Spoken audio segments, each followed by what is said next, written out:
Alright, for the rest of the review today, we're going to go through, finish the 10.7 review, and then we're going to go over a few topics from the first half of chapter 10, which was before spring break.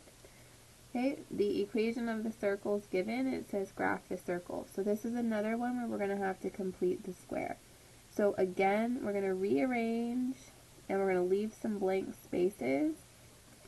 I'm going to move this 1 to the other side.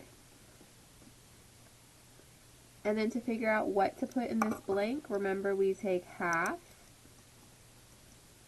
of the term in front of it and we square it. So half of -4 is -2, -2 squared is 4, so that gets added to both sides. Right, half of the -4 was -2, so that's what's going to go inside our parentheses.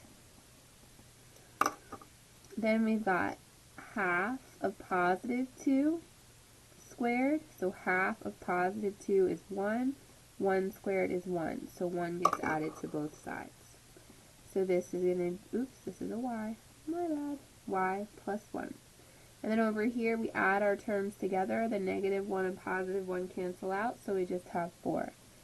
So our center is at 2, -1, and our radius is the square root of 4, which is 2. On our circle, we're going to go to 2, -1, and then we have to go out 2 in every direction. So out 2 in every direction, and then we can graph our circle. Alright, number 10, it says prove or disprove that this point lies on the circle centered at the origin with a radius 4. So if it's centered at the origin, it would be x squared plus y squared, and the radius of 4 would mean that this is 16, because this part of the equation is always r squared. It says prove or disprove this point is on the circle. Well, this is an x value and this is a y value. So if I were to plug these values in, if it's on the circle, I'm going to get that it equals 16. If it's not on the circle, then it would be false because it doesn't equal 16, so that's how we know it wouldn't be on the circle. So I'm going to plug in the values, and then I'm going to square. So -2 squared is 4. When I square this term, I square the number that's on the outside, and when I square a radical, it cancels the radical out. So this becomes 4 times 3, which is 12, and 4 plus 12 does equal 16. So it is on the circle.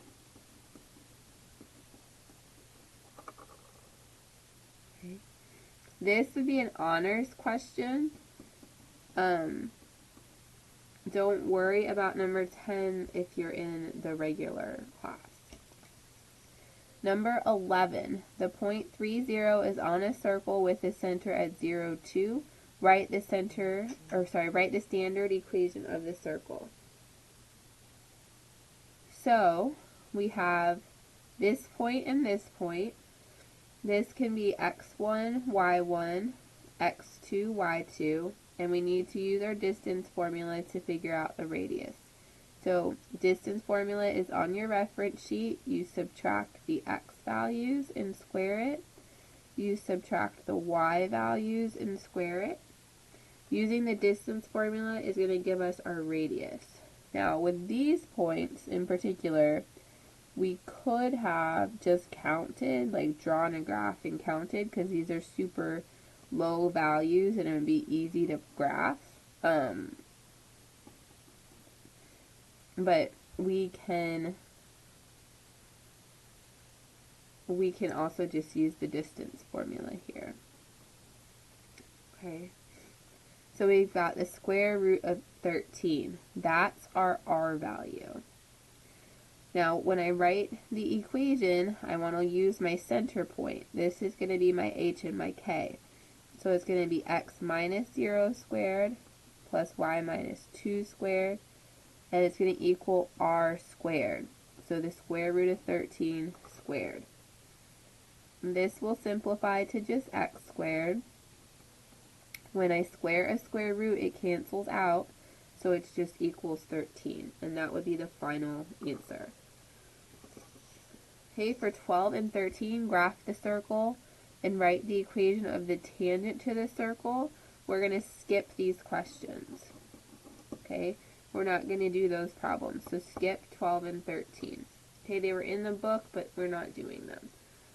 All right, so that's the end of the 10-7 review.